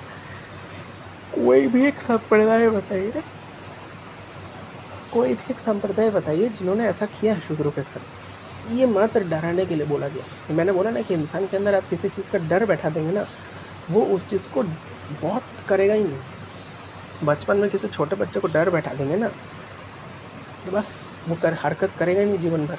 तो वैसे ही डर बैठाने के लिए बोला गया, ये करना है ऐसा नहीं है। देखिए, तो मेधा तेजी जी इसको समझाते हैं कि ब्राह्मण, ये तो बोल रहा था कि शूद्र ब्राह्मण को उपदेश नहीं दे सकते। देखिए, कभी कभी शूद्र व्याकरण के अल्प ज्ञान के कारण अहंकारवश ब्राह्मणों की ऐसी सलाह देते हैं, जैसे यह तुम्हारा कर्तव्य, इस अनुष्ठान की विधि यही है, ये है वेद के विधान, इसे इस प्रकार मत करो। और ग्रंथ में ऐसे शूद्रों के लिए दंड का उल्लेख है। परंतु यदि कोई शूद्र ब्राह्मणों के साथ संगति से ज्ञान प्राप्त कर ले और समय और स्थान के नियमों को भूल जाने के कारण कोई चूक को मैत्रीपूर्वक ढंग से सुबह का स्वयं न भूले, देवताओं के प्रति अपने कर्तव्य निभाए, देवताओं को प्रसन्न करे, वस्त्र को अपने दाहिने कंधे पर धारण करे, उल्टा नहीं, तो इसमें कोई दोष नहीं है। साधु संग सर्वशस्त्र है, कहे लो मत साधु संग सर्वसिद्धि कहे, ठीक है। शूद्र ब्राह्मणों के साथ संगति में ज्ञान प्राप्त कर ले, ठीक है। ज्ञान का अधिकार सबको है, स्त्री शूद्र सबको है, बस वैदिक मंत्र नहीं बोलना है। लेकिन शूद्र और स्त्रियों के लिए तो आपके लिए पुराण है, महाभारत है, गीता है ना, रामायण है, सब है। यहाँ तक कि वेद का अर्थ पढ़ सकते हैं, लेकिन वैदिक मंत्र सिर्फ और सिर्फ द्विज पढ़ सकते हैं। उपनयन का अधिकार भी द्विज को ही है। और अगर स्त्रियों का बात किया जाए तो कहीं कहीं हरित स्मृति में ब्रह्मवादिनी और सद्योवधू का है, इसमें ब्रह्मवादिनी का उपनयन होता है, ऐसा उल्लेख है वहाँ पे। लेकिन मुझे नहीं पता इसको कितना फॉलो होता है आज के ज़माने में, मुझे तो नहीं पता, लेकिन मैं बस बोल रहा हूँ, ठीक है। उल्टा भी देखिए, ऐसा भी है। अभी आप इसका पीछे वाला चैप्टर जब पढ़ेंगे ना, इसमें ये भी बोला गया कि अगर कोई ब्राह्मण का अपमान करके शूद्र का, फिर डराने के लिए उसको क्या बोला गया, उसके मुंह में सरसी घुसा देना चाहिए, ऐसा बोला गया। लेकिन वो भी डराने के लिए बोला गया। ये भी बोला गया इसी मनुस्मृति में कि अगर कोई ब्राह्मण शूद्र का अपमान करे तो उस ब्राह्मण को हल्का सा पाप लगता है, बोला गया है ना, बोला गया ना, सबको तो बोला जा रहा है ना, ठीक है। तो ये पढ़ लीजिए। और इसी प्रकार यदि कोई नीच जाति का कोई व्यक्ति अहंकारवश ऐसे पढ़ लीजिए, ठीक है। जीभ काट कर दंडित किया जाना चाहिए, तो वो डराने के लिए बोला जा रहा है, ताकि डर जाए शूद्र, ठीक है। अभी मैं आपको बताऊंगा कि शूद्र का कितना सम्मान है, बस लोग समझते नहीं हैं। ठीक है, ये भी देख लीजिए, ये भी पढ़ सकते हैं, ठीक है ना। बाकी तो सम्मान का बात है तो यहाँ साफ साफ बताया गया, देखिए साफ साफ है। और ऐसा रेस्ट्रिक्शंस क्यों है ये भी हम बताएंगे आपको अच्छे से। लेकिन अब ये देखिए, ये भी अब ये कितना अच्छा श्लोक है। अगर शूद्र भी धर्म की एवं सदाचारी है तो उसका विशेष आदर करना चाहिए, ठीक है। लेकिन ये लोग आपको पूरा पिक्चर बताएंगे नहीं, आगे जरूर पाखंड फैलाएंगे और उल्टी कर देंगे, ठीक है। तो वही कॉन्टेक्स्ट है कि ब्राह्मणों को भी बोला गया है कि आपको नीचे के 3 वर्णों का अपमान नहीं करना है, सबको बोला गया है, सबको अपने कॉन्टेक्स्ट और स्वभाव के अनुसार बोला गया, ठीक है। सबको अपने कॉन्टेक्स्ट और स्वभाव के अनुसार ही बोला गया। तो यही भगवत गीता जो बोलता है ब्राह्मणों को विद्या का भी हस्त नहीं, एक ब्राह्मण के नज़र में चांडाल और ये एक ही नज़र है, एक ही होते हैं, ठीक है। अब विदुर देखिए, विदुर कितना मान पोजीशन था विदुर का, विदुर तो शूद्र थे ना, संजय भी शायद शूद्र ही थे। तो देखिए गीता में संजय शब्द वर्णन आता है, देखना पड़ेगा संजय शूद्र है लेकिन मैंने सुना तो है। लेकिन विदुर का देखिए कितना मानता है। तो अभी और इसका आक्षेप सुनते हैं हम लोग। ये पद्म पुराण का सृष्टि खंड का, ठीक है, ये संक्षिप्त पद्म पुराण है। इसमें 171 पेज में आपको दिखा दे रहा हूँ। तो यहाँ पे है चैप्टर पितृभक्ति, पातिव्रत्य, समता, अद्रोह और विष्णु भक्ति रूप पंच महायज्ञ। हम पता ब्राह्मण हो, इस विषय में मैं एक प्राचीन इतिहास कहता हूँ, यत्नपूर्वक उसका श्रवण करो। इसका श्रवण करके भूतल पर फिर कभी तुम्हें मोह नहीं व्यापेगा। पूर्व काल की बात है, नरोत्तम नाम से प्रसिद्ध एक ब्राह्मण था। वो अपने माता पिता का अनादर करके तीर्थ के लिए चल दिया। उस तीर्थ में घूमते हुए उस ब्राह्मण के वस्त्र प्रतिदिन आकाश में सूखते थे। इससे उसके मन में बड़ा भारी अहंकार हो गया। वह समझने लगा कि मेरा सामान पुण्यात्मा और महायशस्वी कोई दूसरा नहीं है। एक दिन वह मतलब घमंड आ गया, अभिमान आ गया ना, अपना ब्राह्मणत्व का, पांडित्य का जो है उसको अभिमान आ गया। मेरे समान पुण्यात्मा और महायशस्वी दूसरा कोई नहीं हुआ। एक दिन एक मुख ऊपर की ओर करके यही बात कह रहा था। इतने में ही एक बगले ने उस पे मुंह पर बीट कर दी, पोटी कर दी है ना, बीट कर दिया। तब ब्राह्मण ने क्रोध में आकर उसे श्राप दे दिया। बेचारा बगला राख की ढेर होकर पृथ्वी पर गिर पड़ा। बगले की मृत्यु होते ही नरोत्तम के भीतर महामोह ने प्रवेश किया। उसी पाप से ब्राह्मण का वस्त्र अब आकाश में नहीं ठहरता था। यह जानकर उसे बड़ा खेद हुआ। तदंतर आकाशवाणी ने कहा कि तो होता क्या था ना, ब्राह्मण में क्या शक्ति थी ना कि वो जो भी कपड़ा है उसको तुरंत सुखा देते थे। और देखिए तो ब्राह्मण, अब देखिए यहाँ पे भगवान क्या कह रहे हैं, ये भगवान कह रहे हैं, आकाशवाणी हो रहा है, सॉरी, आकाशवाणी में क्या बोला जा रहा है, ब्राह्मण तुम परम धर्मात्मा मुख चांडाल के पास जाओ। ये देखिए, ये मतलब, ये देखिए मुख चांडाल मतलब धर्मात्मा, परम धर्मात्मा मुख चांडाल के पास जब वहाँ जानने से तुम्हें धर्म का ज्ञान होगा, उसका वचन तुम्हारे लिए कल्याणकारी होगा। तो मेरा सवाल है कि यही ब्राह्मणवादी ग्रंथ है, यही ब्राह्मण ग्रंथ है जहाँ पे ये आक्षेप लगता है कि यहाँ पे सिर्फ नीची जातियों को शोषण किया गया है, उनको ये किया गया, वो किया गया है। लेकिन मेरा उन बुद्धिहीन लोगों से विनम्र निवेदन है कि एक बार तो इसको पढ़े, धर्मात्मा मुख चांडाल के पास। ये ब्राह्मणवादी ग्रंथ है, ये ब्राह्मणवाद ग्रंथ है, ब्राह्मण ग्रंथ है, ठीक है। इन्हीं ब्राह्मण ग्रंथों में साफ साफ बताया जा रहा है कि जब ब्राह्मण में भी पांडित्य का अभिमान हो जाए तो उसका पांडित्य का अभिमान करने के लिए चांडाल के पास भगवान आकाशवाणी हो रहा है कि तुम चांडाल के पास जाओ। तो हम देखते शास्त्र में लिखा हुआ है कि चांडाल से दूर रहो, चांडाल के शरीर से ये है वो है, उससे दूर रहो, उसके अगर कांटेक्ट में आओगे तुम अपवित्र हो जाओगे। लेकिन वो चांडाल सच में कुत्ते का मांस खाने वाला है, ठीक है। तो आपको देखना पड़ेगा, ठीक है। तो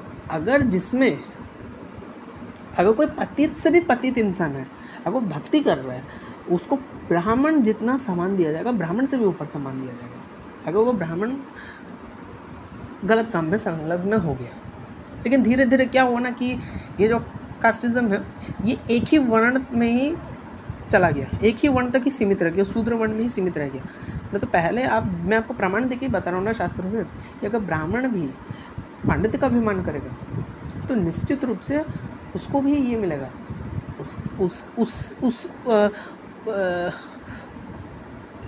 उसके साथ भी मतलब ये उसको भी ब्राह्मणत्व से उसका पतन होगा। तो ये आकाशवाणी सुनकर ब्राह्मण मुख चांडाल के घर गया। वहाँ जाकर उसने देखा कि वो चांडाल सब प्रकार से अपने माता पिता की सेवा में था। जोड़े के दिनों में अपने माता पिता को स्नान के लिए गर्म जल देता, उनके शरीर में तेल मलता, ऐसे करता। पढ़िए। और मुख चांडाल बोला, विप्र, इस समय मैं माता पिता की सेवा कर रहा हूँ, मेरे पास आओ, तुम्हारी पूजा करने की आवश्यकता पूर्ण करूँगा। तब तक मेरे दरवाजे पर ठहरिए, मैं आपका अतिथि सत्कार करूँगा। चांडाल के इतना कहने से ब्राह्मण देवता आग बबला हो गए। बोले, मुझ ब्राह्मण की सेवा छोड़कर तुम्हारे लिए कौन सा बड़ा कार्य बड़ा हो सकता है। चांडाल बोला, बाबा क्यों व्यर्थ कोप करते हो, मैं बगला नहीं हूँ। इस समय आपका क्रोध बगले पर ही सफल हो सकता है, दूसरे पर नहीं। तो अब आपकी धोती ना तो आकाश में सूखती है और ना ही ठहरे हो पाती।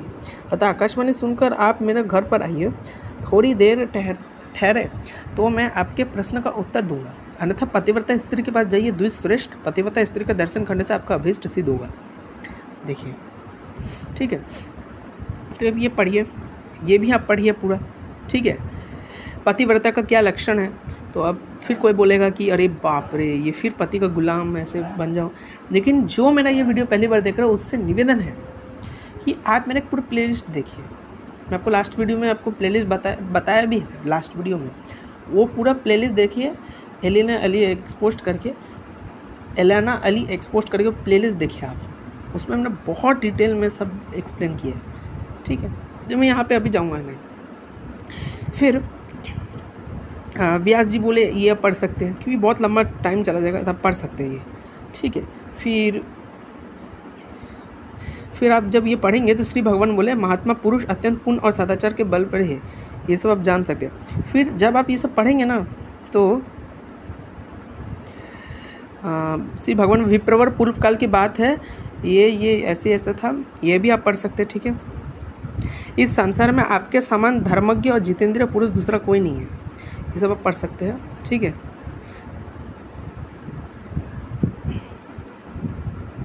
ठीक है, तो अब ये एक इम्पॉर्टेंट है, ठीक है। तो यहाँ पे यह विचार कर शूद्र का उस फल को छोड़कर चला गया। उस समय स्वर्गस्थ देवता, देखिए, स्वर्गस्थ देवता के साथ साधु साधु कहकर उनकी प्रशंसा करने लगे। तब मैं एक क्षणपक का रूप धारण करके उसके घर के पास गया, लोगों को उसके भाग्य की बातें बताने लगा, विशेषतः भूतकाल की बात बताया करता था। फिर लोगों के बारंबार आने जाने से यह समाचार सब ओर फैल गया। यह सुनकर उस शूद्र की स्त्री भी मेरे पास आई और अपने भाग्य का कारण पूछने लगी।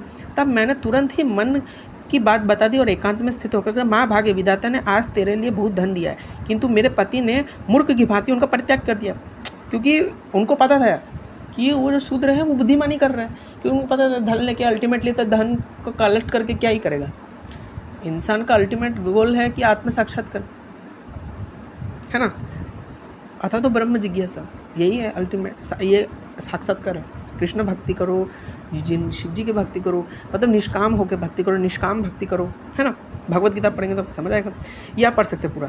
क्षणपक बोला तात, क्षणपक मतलब नहीं, शपणक मतलब मुझे लग रहा है कि शपणक मतलब विष्णु भगवान है।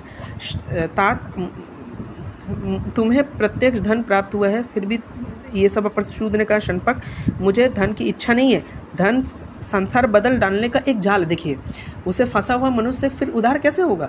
इस लोक और परलोक में भी जो धन जो दोष है उन्हें सुनो। धन रहने पर चोर, बंधु बांधव तथा राजा से भी भय प्राप्त होता है।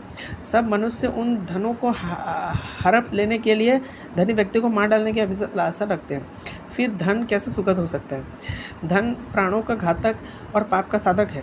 धनी पर काल एवं काम आदि दोषों का निकेतन बन जाता है और अतः दुर्गति आ जाता है। फिर क्षणपक बोला कि जिसके पास धन होता है उसी को मित्र मिलते हैं, जिसके पास धन है उसी को भाई बांधु, कुल शील पांडित्य रूप भोग यश और सुख ये सब धनवान को ही प्राप्त होता है। धन इन मनुष्य को तो उसके स्त्री पुत्र भी त्याग देते हैं।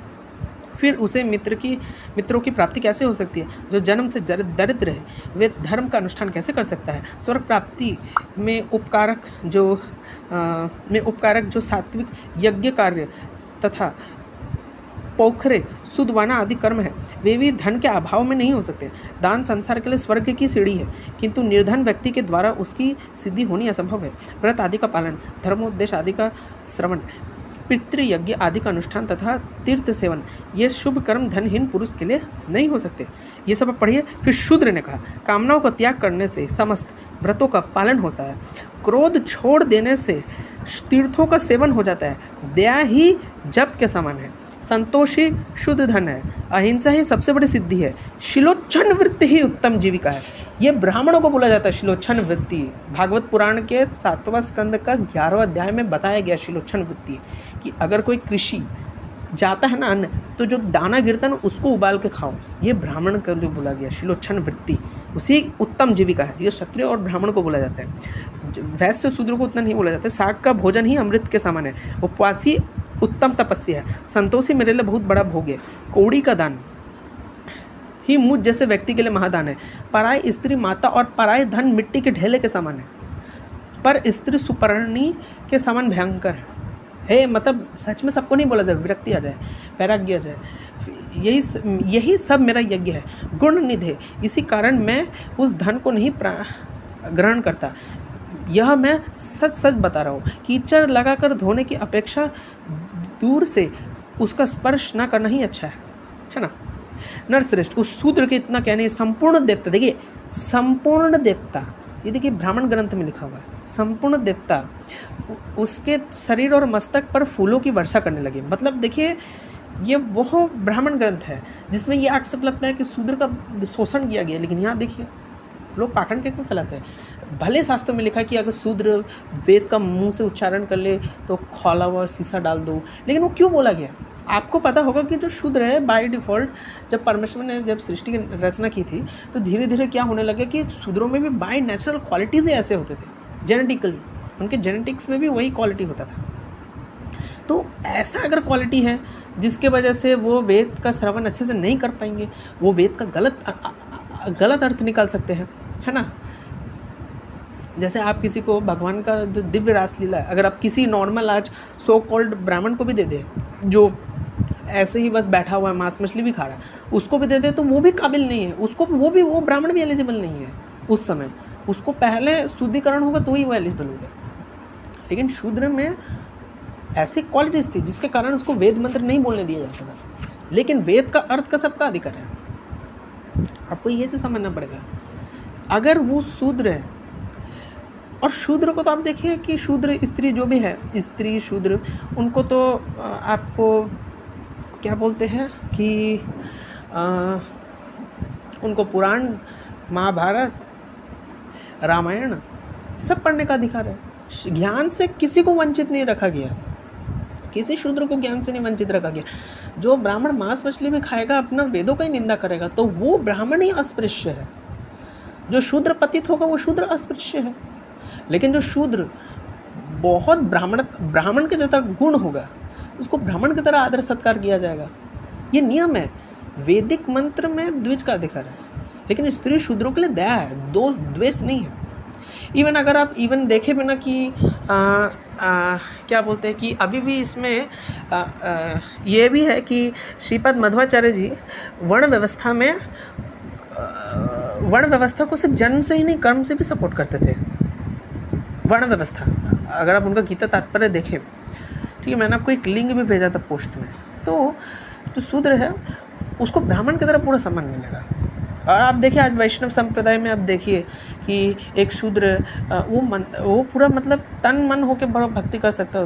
हम तो उसको उस नज़रे से नहीं देखते कि वो शूद्र है, हम तो उसका कुल ही नहीं पता करते। वो हमारे नज़र में एक वैष्णव है, उसका हाथ का प्रसाद भी अगर हम खाएंगे तो हम उसमें कोई भेद दृष्टि नहीं देखेंगे, उसका हाथ का बना हुआ भी प्रसाद खाएंगे। आपको समझना पड़ेगा ना। और इसलिए बोले बहुत वास्ट टॉपिक है, क्योंकि अब मुझे भी देखिए हम बहुत कन्फ्यूज़न है। कोई बोलता है जन्म से ही है, कोई बोलता है कर्म से ही है, लेकिन एक्चुअल में जन्म और कर्म दोनों से ही, क्योंकि बहुत वास्ट टॉपिक है। वर्ण व्यवस्था पूरा वेद है, पूरा पुराण है, भरा पड़ा है। तो अब देखिए यहाँ पे कितना सुंदर तरीके से बताया गया। और देखिए इस विमान पर बैठे सत्यलोक में चलकर दिव्य भोगों का उपभोग करो, ठीक है। और ये सब देखो, इसमें ये है बृहस्पति, इनमें से कोई नहीं है, अथवा मुझे छलने के साक्षात धर्म तो नहीं आए। शूद्र के ऐसे वचन कहकर क्षणक के रूप में उपस्थित हुआ। मैं हंसकर बोला, महामुनि, मैं साक्षात विष्णु हूँ, तुम्हारे धर्म को जानने के लिए ही आया था। अब तुम अपने सहपरिवार सहित विमान पर बैठकर स्वर्ग को जाओ। तदनंतर यह शूद्र दिव्य आभूषण और दिव्य वस्त्रों से सुशोभित हो सहसा परिवार सहित स्वर्ग लोक को चला गया। इसी प्रकार शूद्र परिवार के सब लोग लोक त्याग देने के कारण स्वर्ग सिधारे। देखिए, बुद्धिमान तुलाधार धर्मात्मा है, ये सत्य धर्म में प्रतिष्ठित है, इसलिए देशांतर में होने वाली बातें भी उन्हें ज्ञात हो जाती है।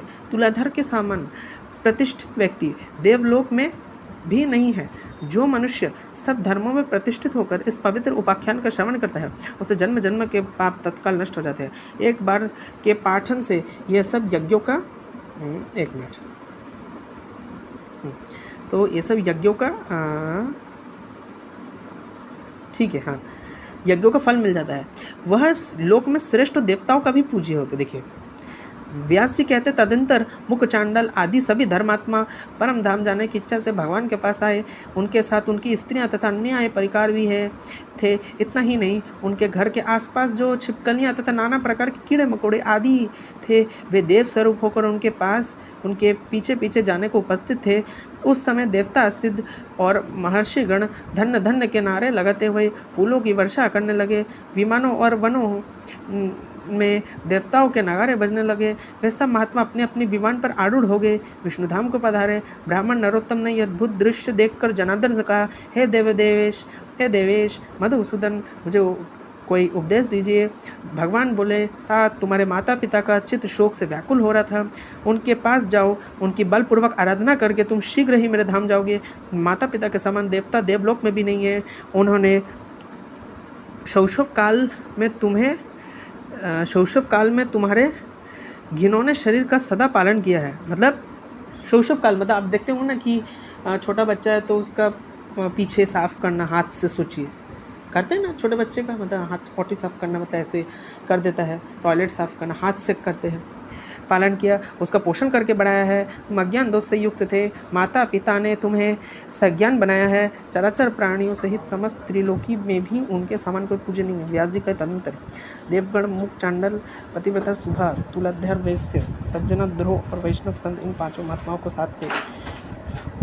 इन महात्माओं को साथ ले, फिर क्या दिख रहा है कि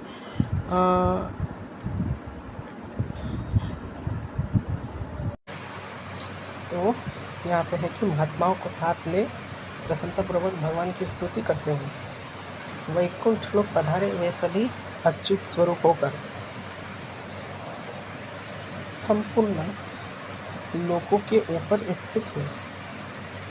नरोत्तम ब्राह्मण भी यत्नपूर्वक माता पिता की आराधना करके थोड़े काल में ही कुटुंब सहित भगवत धाम को प्राप्त किया। शिष्यगण यहाँ 5 महात्माओं का पवित्र उपाख्यान मैं तुम्हें सुनाया है, जो इसका पाठ श्रवण करेगा ऐसे ऐसे है, ठीक है। तो अभी देखिए, और फिर ये वही मनुस्मृति का 272 देता है, लेकिन ये अल्पज्ञा इंसान मेधक की कमेंट्री से नहीं बोलेगा, ठीक है। ये आपको दिखा रहा है,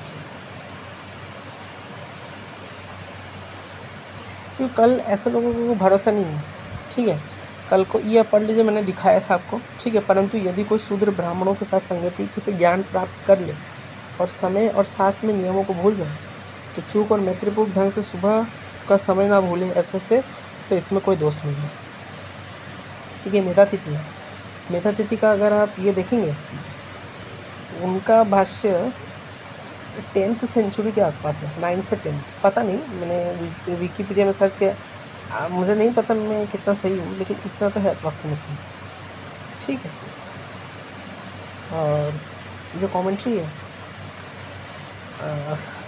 हमको देखना चाहिए कि स्मृतियाँ में ऐसा क्यों लिखा हुआ है, क्योंकि और इसी चीज़ को एक्सप्लेन भी करते हैं मेधातिथि जी कि स्मृतियों में शॉर्ट में क्यों लिखा रहता है।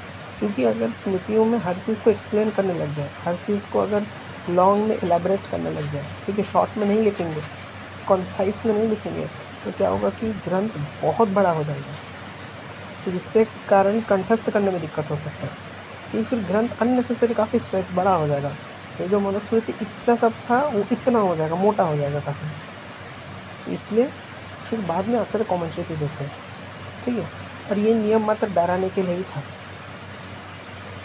ठीक है, ताकि सभी लोग अपना वर्णाश्रम फॉलो करें स्ट्रिक्टली, लेकिन ये लोग आपको पूरा कभी नहीं बताएंगे, ठीक है। कल को इन लोगों को कोई भरोसा नहीं, कल को ये बोलेंगे कि पुराण बहुत बाद में है, लेकिन इनको भी देखने चाहिए, जितने भी परंपरावादी हैं वो पुराण को भी प्रमाण मानते हैं, ठीक है।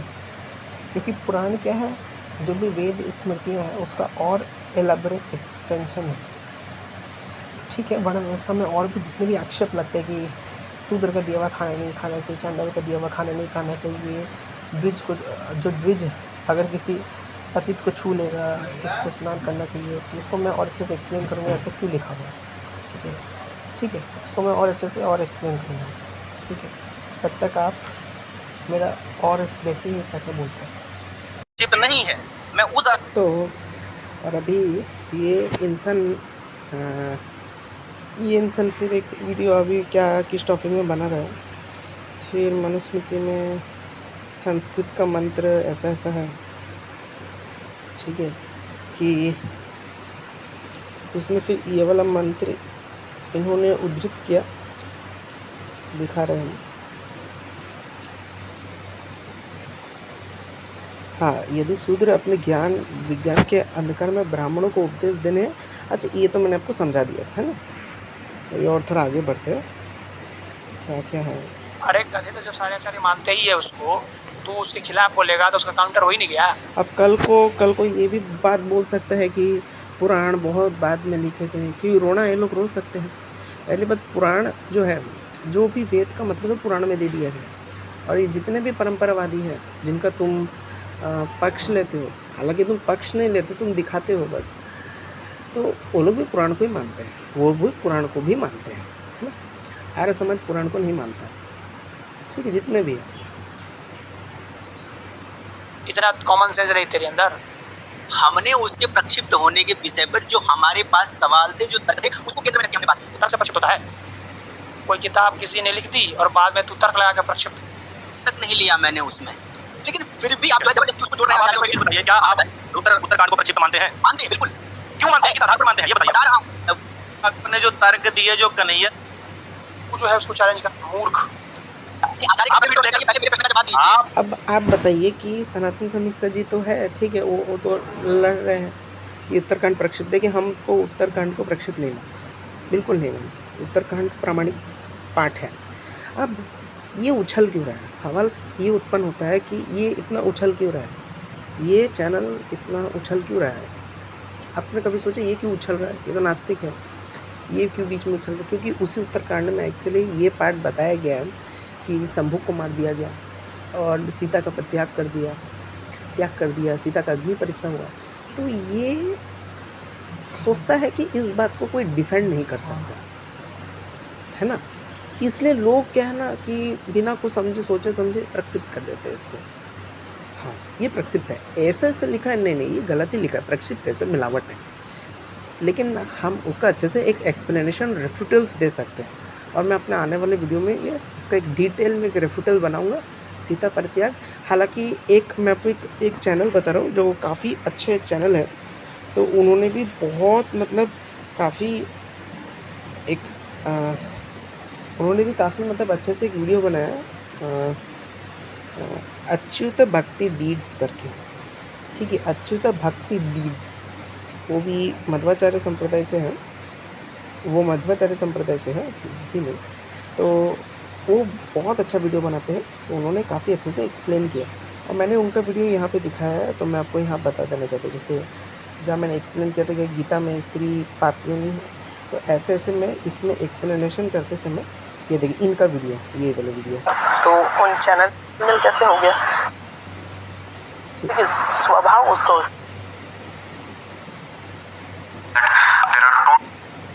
स्वाभाविक वर्णन। तो ये वाला जो चैनल है, और ये मध्वाचार्य जी के संप्रदाय से है, ये अच्युत भक्ति रीड्स। तो इनका चैनल में भी जाके देख सकते हैं, इन्होंने बहुत सुंदर तरीके से एक्सप्लेन किया। हालांकि मैं टॉपिक से डाइवर्ट नहीं होता हूँ, और अब हम आते हैं कि कहाँ पे हमारा टॉपिक चल रहा है। मूर्ख। आचार्य तो ये इसलिए इतना उछल रहा है। और अगर मैं चाहूँ तो उत्तरकांड में जो भी आक्षेप लगते हैं उसका मैं बेतौर खंडन कर सकता हूँ, बेतौर खंडन, ठीक है। तो अब समय आने में मैं करूँगा, ठीक है। आप वीडियो ये पहले मेरे प्रश्न का जवाब दीजिए। आपके तो मुझे उसमें थोड़ा समय लग सकता है, वीडियो देख फिर आप देखिए थोड़ा ये सब वही तर्क है। इसका ये काम सादा संकर का तो है नहीं। तू क्लेम धर्म पर कर रहा है ना, जिस धर्म पर यह निर्णय देने का अधिकार कि कौन सा सही, क्या गलत, क्या हुआ क्या नहीं हुआ, ये तेरा अधिकार क्षेत्र से बाहर की बात है। ऊपर से तू ये धृष्टता कर भी रहा है और वो भी आचार्य के विरुद्ध कर रहा है। मेरा तो क्या, मैं तो नास्तिक, मैं तो मानता नहीं, मैं तो अलग इन सब चीजों, तुम लोग अपने में रहो, ठीक है। लेकिन जब तू धर्म को मानता प्रभाष्य, ठीक है, ये मूर्ख है, इसको समझ नहीं आता, तो मानता नहीं। मैं तो अलग हूँ इन सब चीज़ों से, तुम लोग अपने में। इसने बोल दिया अभी ये जो है पहला कुशवाहा है जो शास्त्र को लिखेगा, शास्त्र की व्याख्या कुशवाहा, जैसे वो होती है ना ब्रह्म सूत्र लोग क्यों अब है आप मेरे ठीक है। मेरे प्रश्न मैंने जो हाँ, उस कारण का जवाब हाँ। दीजिए। मान ये डिबेट सब चल रहा है, जो मेन चीज़ था वो मैंने एक्सप्लेन किया है। बात करें सुनिए, लेकिन मैं आपको विषय से बता हिंदू का नहीं है। जिनको अधिकार दिया है शास्त्रों ने कि धर्म शास्त्रों को पढ़ सकते हैं और धर्म शास्त्र की बातों का मीमांसा कर सकते हैं, वो करेंगे। तू क्यों बीच में अपना जो है पूछ घुसा रहा है? आपका इकलौता जागीर नहीं है भाई है जागीर, क्या कर लेगा तू? तेरे बाप दादाओं ने लिखा है शास्त्र, कुशवाहा ने शास्त्र लिखे हैं। शास्त्र किसने लिखे हैं? अरे भाई, अगर मैं महल बनवाऊंगा तो महल पर किसका मेरा अधिकार होगा कि तेरा अधिकार होगा? मैं देख लिया तो कुशवाहा के मतलब देखिए, ये फालतू बात करें, ठीक है। मैं पहली बात बता दूँ कि जो मेरे शूद्र हैं भाई हैं, ठीक है, मैं उनको बोलता हूँ कि उनके लिए जो भी नियम ऐसे बोला गया कि वेद के मंत्र नहीं पढ़ सकते, या ऐसे भी बोला जाता है कि संस्कृत के मंत्र नहीं पढ़ सकते, वेद के मंत्र नहीं पढ़ सकते, मेनली ये बोला जाता है। तो वेद का अर्थ पढ़ने का सबका अधिकार है। वेद का अर्थ पढ़ सकता है, वेद का मंत्र नहीं पढ़ सकता।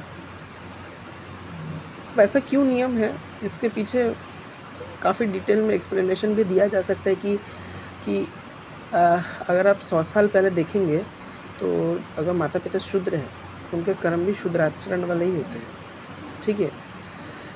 लेकिन उनके आने वाले पुत्रों में भी मैक्सिमम चांसेस है कि वो आचरण हो, ठीक है, क्योंकि वो आचरण क्या है कि उनमें इतना समझ नहीं है कि वो समझ सके इतने कठिन संस्कृत को, और जिससे उसका गलत अर्थ निकाला जा सकता है। लेकिन हम मान लेते हैं कि शूद्र में भी अगर ब्राह्मणोचित गुण भी मिलते हैं, ब्राह्मण का गुण भी मिलता है, तो उसको ब्राह्मणों की तरह आदर सत्कार किया जाना चाहिए। ये है, उसको भी आदर सत्कार किया जाना चाहिए, ठीक है। आपको मैं बताऊंगा ऐसे कितने सारे हैं, ठीक है। तो कभी कभी लिखा रहता है शूद्र का दिया हुआ खाना नहीं खाना चाहिए। इसको मैं बाद में नेक्स्ट वीडियो में एक्सप्लेन करूंगा आपको, ठीक है, क्योंकि ये बहुत वास्ट टॉपिक है। मैं सच बोल रहा हूँ, बहुत ज़्यादा वास्ट टॉपिक है, तो मुझे बहुत समय लगेगा, धीरे धीरे टाइम लगेगा, मैं बनाऊँगा उसमें। लेकिन आप ऑन द कॉन्ट्रेरी देखेंगे, भगवान श्री कृष्ण विदुर का हाथ का बना हुआ खाना खा रहे हैं, विदुर का हाथ का खाना खा रहे हैं भगवान श्री कृष्ण, ठीक है। और अगर आप देखना चाहते हैं मेरा, वो भी देख सकते हैं कि स्कूल एब्राहमिक है, वो आप वीडियो भी देख सकते हैं। उसमें मैंने एक वीडियो था भागवत पुराण से, मैंने खुद बताया था, रंती देव ने चांडाल को भी पानी दिया था, चांडाल ने पानी मांगा था, तो है ना।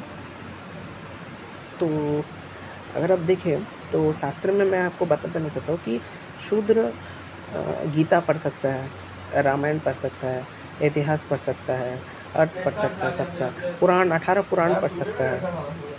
उसको शिक्षा से, ज्ञान से वंचित रखा ही नहीं गया।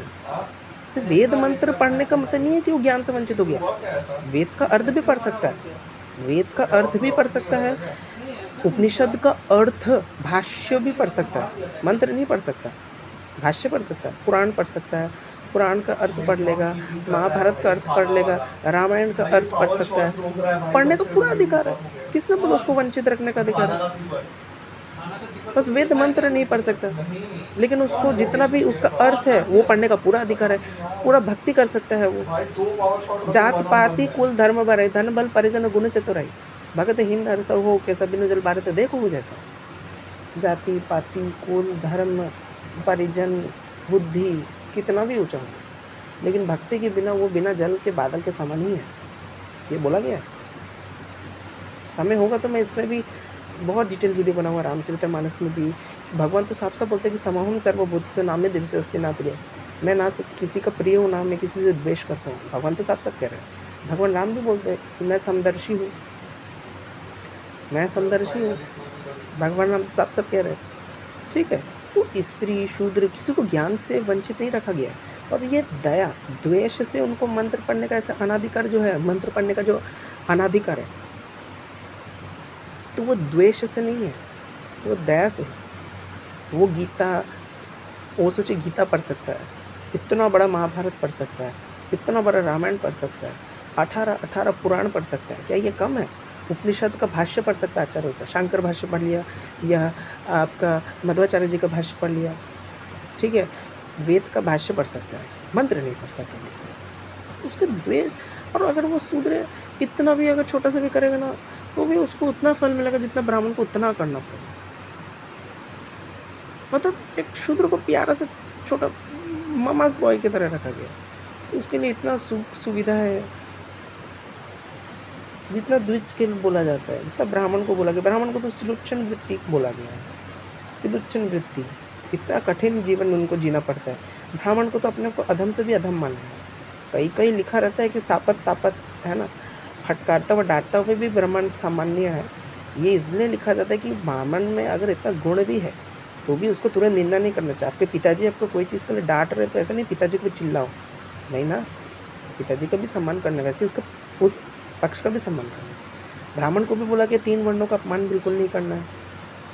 तो ये जो खोला हुआ पिघला हुआ आयरन डाल देंगे, ये है, ऐसा है, ये डराने मात्र के लिए लिखा गया है, क्योंकि इंसान में डर बैठाना सबसे आसान चीज़ है। शास्त्रों में डर बैठाया जाता है। तो शूद्र को भी बोल दिया, अरे तुमको ब्राह्मणों के साथ ऐसे नहीं करना है, ब्राह्मणों को भी बोला है ऐसे ऐसे नहीं करना है। तो दोनों को डरा दिया ताकि ब्राह्मण भी स्ट्रिक्टली अपना वर्णाश्रम फॉलो करे, शूद्र भी स्ट्रिक्टली अपना वर्णाश्रम फॉलो करे। ज्ञान में स्त्री पुरुष ये किसी को वंचित नहीं रखा गया। पूरे इतिहास को खंगाल लिया जाए तो उन्होंने कोई ऐसा शास्त्र नहीं लिखा है जो हिंदू धर्म में जो है प्रमाण है, जिसको ब्राह्मण लोग प्रमाण मानते हैं, या कोई भी मतलब ऐसा कोई बोलता से हिंदू धर्म में प्रमाण माना जाता है, ऐसा कोई शास्त्र उन्होंने नहीं लिखा है। या तो इसमें 1% योगदान नहीं है, कह रहा है तो ये लोग क्या करते हैं ना, भड़काने का काम करते हैं। ये आग में घी डालने वाले लोग हैं, ठीक है, खोज करते हैं और कुछ है नहीं। राम जी ने किया था, और क्योंकि लेकिन वही एक बहुत बड़ा प्रॉब्लम है। अब ये वीडियो ख़त्म होता है, इसी में ही ये कुछ प्रमाण दिया था, मैंने आपको ये बताया, तो ये वीडियो अब समाप्त होता है। लेकिन वही बहुत बड़ा दुख का बात है कि ये लोग इतना पाखंड फैलाते हैं, ओपनली इतना झूठ बोलते हैं, इतना झूठ बोलते हैं लोग ओपन प्लेटफॉर्म में।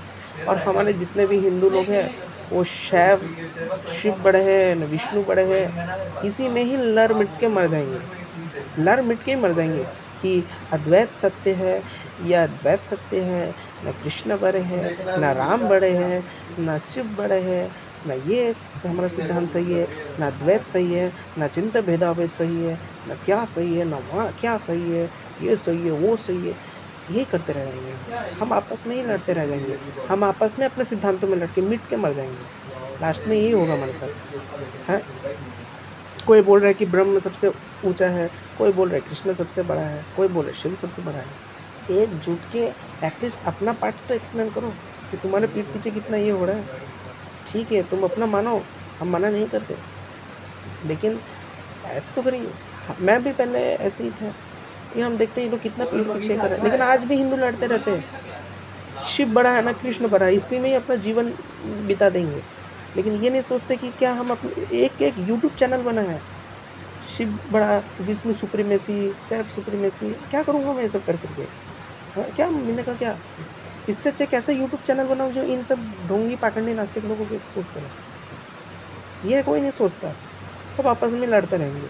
हमारा इनका गुरु परंपरा प्रामाणिक नहीं है, इनका प्रामाणिक है, हमारा प्रामाणिक है, हमारे में आ जाओ, ये सब तो करते रहेंगे। ठीक है, अभी मैं आपको और प्रमाण दिखाऊंगा कि भगवान समदर्शी कैसे हैं। ठीक है, तो आप वो देखिए। ब्राह्मण, अब आप ये वाला रेफरेंस देखिए, ये वाला देखिए, ये वाला देखिए, ये वाला देखिए। सच्ची मैं इस पर वीडियो बना चुका हूँ, लेकिन इसलिए नहीं करा क्योंकि वीडियो बहुत लंबा हो जाएगा। ये वाला देखिए, ये वाला देखिए, ये वाला देखिए, ये वाला,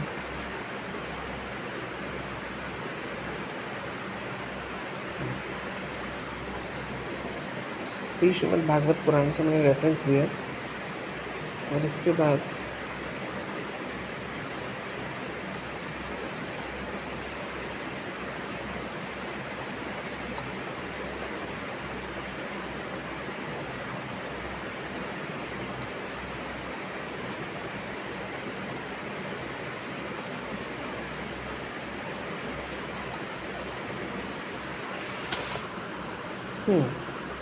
तो ये रेफरेंस था। तो इसके ऊपर अभी ये लिखा है कि अधमते अधमति नारी, तीहा माह में मतिमत अघारी।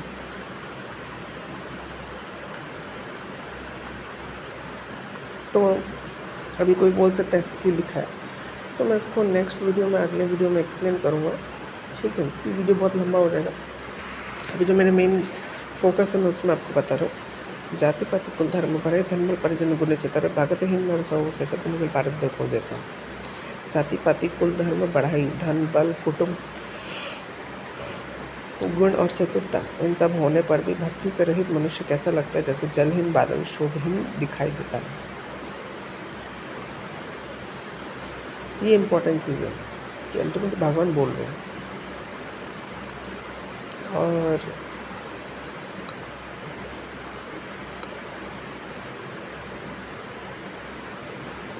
अब चाहे तो ये भी पढ़ सकते हैं। अच्छा, ये सापत तापत पुरुष कहनता, ये भी मैं नेक्स्ट में समझाऊंगा, ठीक है। अब अभी मैं समझा कि अगर समझाएंगे तो वीडियो बहुत लंबा है, तो नेक्स्ट वीडियो में आराम से धीरे धीरे करके जैसे समय में लगा तो वैसे समझाएंगे।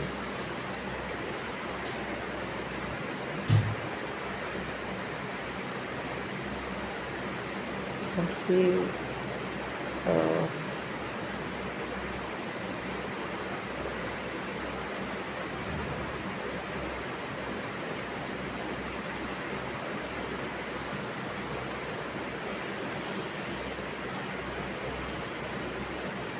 देखो ये भी एक रेफरेंस है, देखिए ये भी एक रेफरेंस है।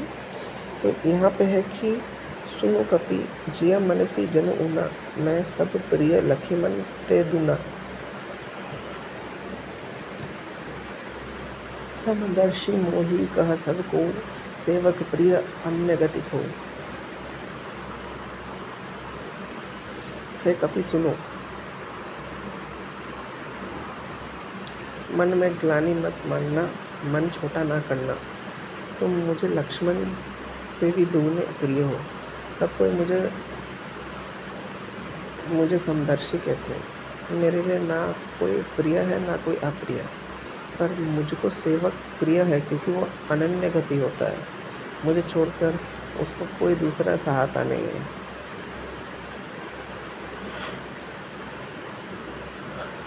ये भी काफ़ी इम्पोर्टेंट रेफरेंस है। और ये कपि है, कपि मतलब हनुमान जी, ठीक है। क्योंकि भगवान के सामने कोई भी है, ठीक है, तो अगर वो सेवा करने के लिए उनको तैयार है, उनका अगर भक्त है तो उनको आनंद में प्रिय है। और ये देखिए, ये भी आप पढ़ सकते हैं कि ये भी आप पढ़ सकते हैं, ठीक है। और इसमें भी अगर आप ये पढ़ेंगे कि सूचि सुमेल सेवक सुनति प्रिय कहूँ कहीं न लाग, श्रुति प्रोनान कह नीति अस सावधान सुलोकार। एक पिता के बेकुल कुमार, हो ही पृथ्वी गुणशील आचारा। कोई पंडित कोई तापस ज्ञाता, कोई धनवंत सुर को दाता। तू सर्वज्ञ धर्मरत कोई, सपर पिति प्रति सम होय। को पीतु भगत वचन मन कर्मा, सपने हूँ जानन सर धर्मा। सो सूत प्रिय पीतु प्राण समाना, यद्यपि सो सब भांति अयन। एहि विधि जीव चराचर जेते, तेरी जग देव नर असुर समेते। अखिल विश्व उर मोर उपाया, सब पर मोह बड़ा बलिदाया। तिन मह जो करी हरि मद माया, भजे है मोहि मन गच अरु काया। पुरुष नपुंसक नारी वचराचर कोई, सर्व भाव भज कपट तेजी मोहि मन प्रिय सोई। सत्य कहूँ खग तुझ सेवक मम प्रिय, अस बचारी भज मोहि पर हरि ओस बहरु तब। ठीक है, ये भी आप पढ़ सकते हैं, ठीक है। और इसका ट्रांसलेशन आप पढ़ सकते हो, ठीक है। एक पिता बहुत से पुत्र होते हैं, कोई गुणवान धर्म आचरण वाले होते हैं, कोई पंडित होता है, कोई तपस्वी ज्ञानी धनी, और कोई ऐसे भी होता है जो पतित होता है पुत्र किसी का, लेकिन वो सबके समान प्रिय है, सबके समान है, ठीक है। वह पुत्र पिता को प्राणों के समान प्रिय होता है, यद्यपि वह सब प्रकार से अज्ञान मूर्खी हो। इस प्रकार तिर्यक पशु देव पशु और असुरों समेत जितने भी चेतन जड़ है जीव है, जो ये संपूर्ण विश्व में मेरे ही पैदा किया हुआ है, ठीक है। वह पुरुष हो नपुंसक हो नारी हो या चर अचर कोई भी जीव हो, कपट छोड़ के भी सर्वस्व भाव मुझे भज है, वो मुझे प्रिय है। तभी काल कभी नहीं व्यापेगा, निरंतर मेरी स्मरण भजन करने लगेगा। प्रभु के वचनामृत सुनकर मैं तृप्त नहीं होऊंगा। मेरी शरीर पुलकित था और मन में भी अत्यंत ही हर्ष हो रहा था।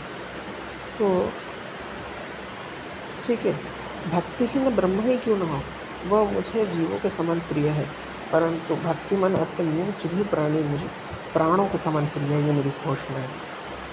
ठीक है, लिखा है ना कि भक्तिहीन बिरंची कोई सब जीव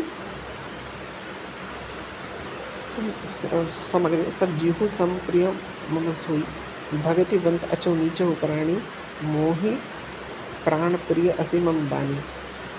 फिर आप ये सब प्यारा लग सकते हैं कि पवित्र सुशील और सुंदर बुद्धि वाला सेवक बता किसको प्यारा नहीं लगता। वेद पुराण ऐसी नीति काक सावधानों को सुन। ठीक है, पवित्र सुशील और सुंदर बुद्धि वाला सेवक बता किसको प्यारा नहीं लगता। ठीक है, ये देखिए खुद बोल रहे हैं कि मैं सबके प्रति समदर्शी हूँ। ठीक है, अभी ये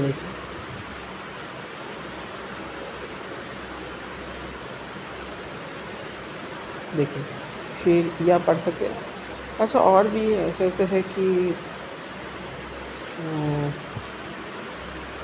ये भी आप पढ़ सकते हैं। ठीक है, इसे मैं आपको एक्सप्लेन करूँगा कि ऐसे ऐसे क्यों लिखा हुआ है कि ब्राह्मण वेदों में बेचने वाला हो गया, शूद्र ब्राह्मण को उपदेश देगा, ऐसे ऐसे ऐसे है। ये सब आपको नेक्स्ट वीडियो में अच्छे से एक्सप्लेन करेंगे। ठीक है, बाकी जो मुझे काफ़ी इंपॉर्टेंट चीज़ था वो मैं आपको दिखाया कि एक पिता पुत्रों के प्राणों के समान प्रिय होते हैं। ठीक है, पुरुष हो, नपुंसक हो, स्त्री हो, कोई भी चराचर जीव हो, कपट करके भगवान को जो भजता है, कपट छोड़ के भगवान को जो सर्व भाव से भजता है, वो मुझे परम प्रिय है। भगवान खुद कह रहे हैं, ये पढ़िए, ये स्पेशल पेज है, ये स्पेशल पेज, ये पढ़िए, ये भी पढ़ सकते हैं। ठीक है,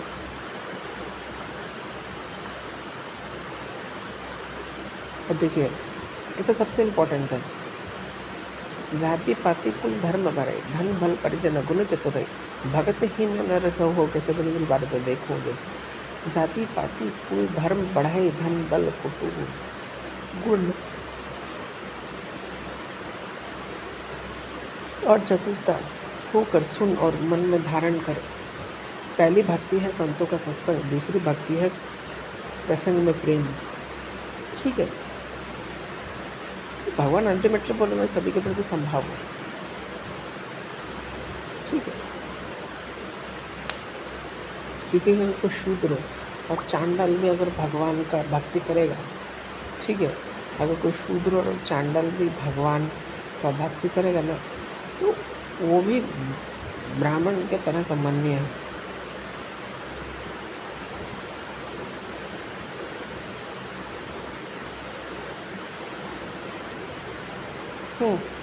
ये अब देख सकते हैं। तो आज मैंने आपको इतना रेफरेंस दिखाया, और ऐसे मेरे वीडियो देखते रहे और ऐसे मैं लोगों को एक्सपोज करता रहूँगा। तो सभी को हरे कृष्णा, राधा रानी, श्री गुरु ग्रंथ।